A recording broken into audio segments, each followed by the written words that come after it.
Yes, guys, what's going on? Welcome to AdamMcKola TV. I am Adam. We are back. This is the preview for Manchester United's FA Cup third round fixture with Watford at Old Trafford. Big game for Manchester United.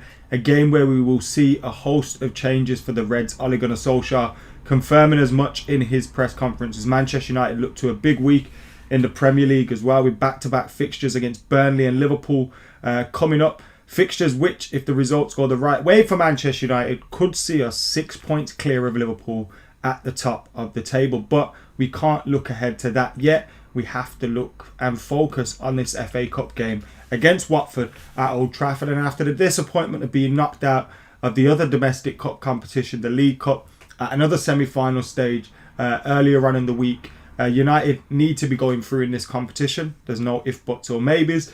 And also, for these players that come in and are given a chance at Old Trafford against Watford, it's massive for them as well, because they're not going to get many opportunities in the Premier League, you know, unless it's coming off the bench or when we've got injuries or if we've got any dead rubbers towards the end of the season.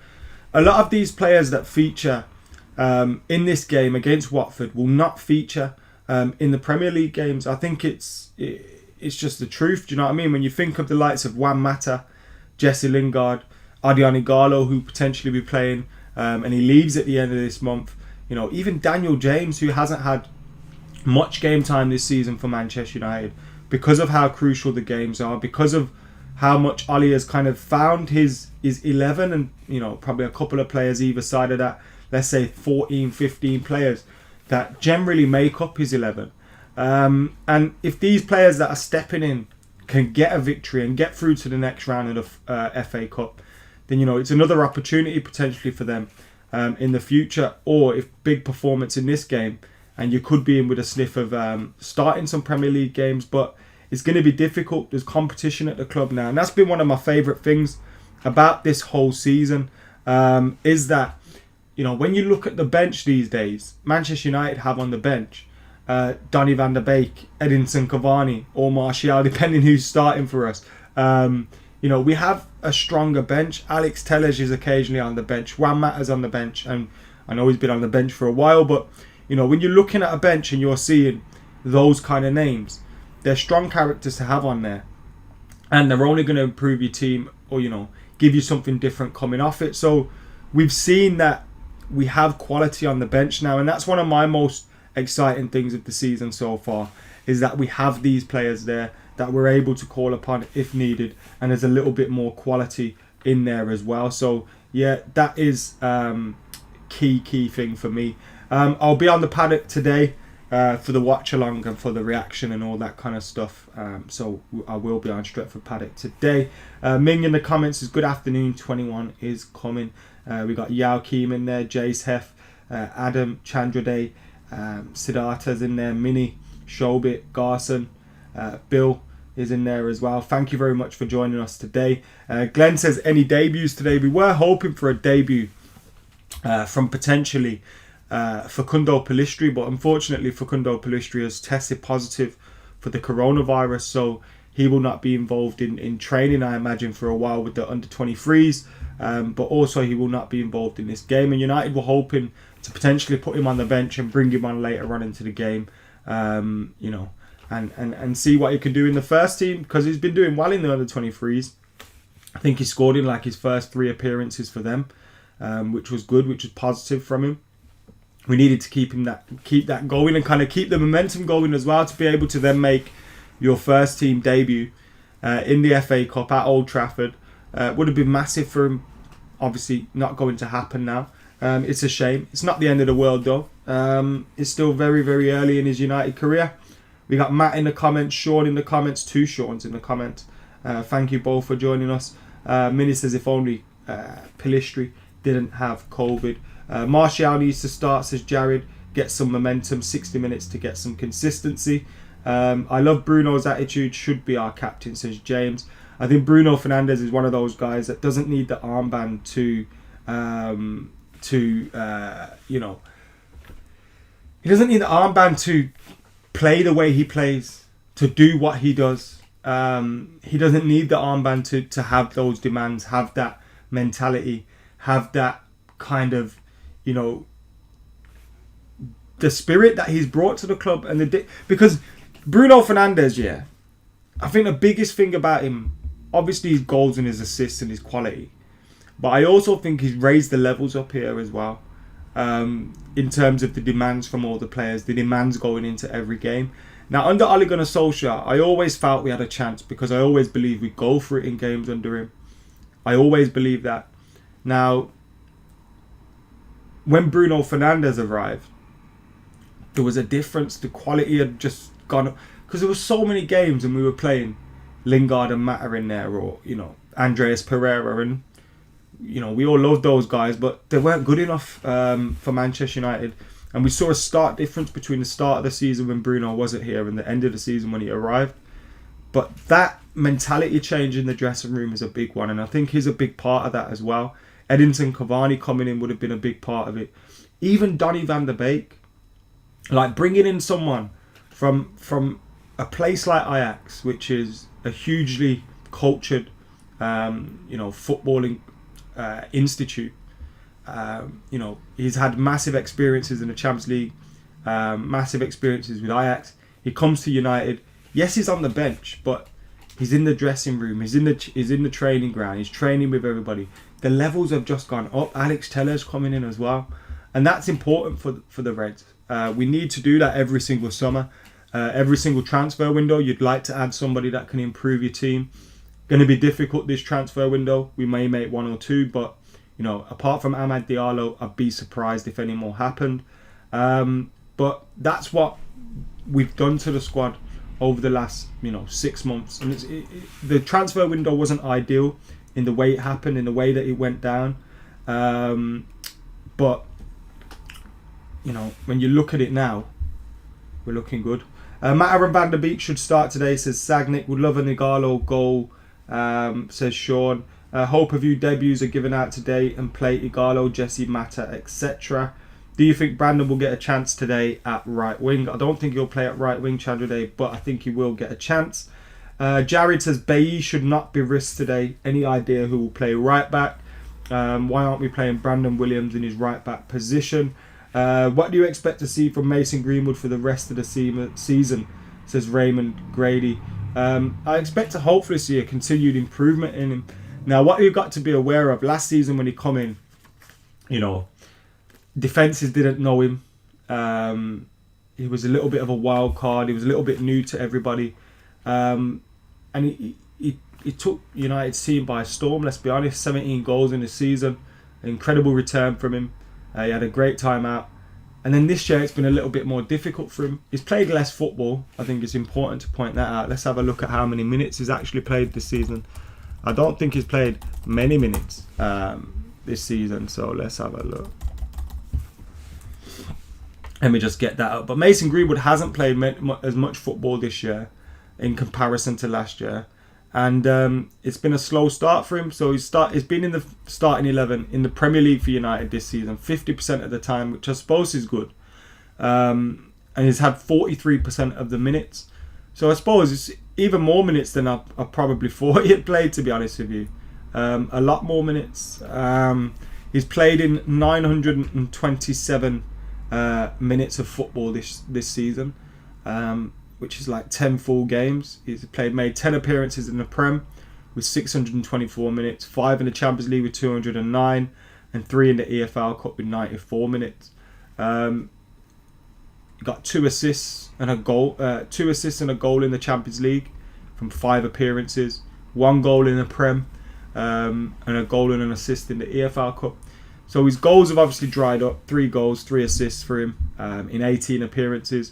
But I don't think that's a huge worry. I think with Martial's been through the same thing. I think you've got, obviously they're in different stages of their career, completely different stages of their career, but it's not something I'm too worried about. They'll be back, especially Mason Greenwood. Look, he's a young boy. This is going to happen in his second season when people get to know him a little bit more and understand the way he's going to move, which runs he's going to make, all that kind of thing.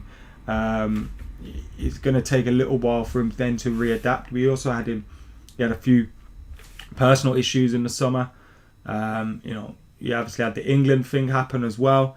So it's been a weird one for him. He'll be all right though. I have no doubts about that. Aiden 10 with the super chat says, keep up the good work. Ollie said that Donny will play versus Watford, and do you think we'll get Sancho in the summer? Haven't spoken about Jadon Sancho in a while. His form's kind of fell off a cliff for Borussia Dortmund this season, hasn't it? That doesn't concern me though. I'd still be in for him. I still think he's a massively talented player who I'd want to sign at Manchester United, but I think the price might drop a little bit and we may get him in the summer. We've obviously got Euro 2021 though as well, so if he has a crazy Euros, the price could even go up, but I imagine we'll back in for him. A lot depend. You never imagine Amad Diallo does well towards the back end of the season, and it makes you think, is there any point putting someone in his way? You never know yet. Things could change. The landscape could change, but I still think we'll be there or thereabouts for him. We'll be interested if he's being sold.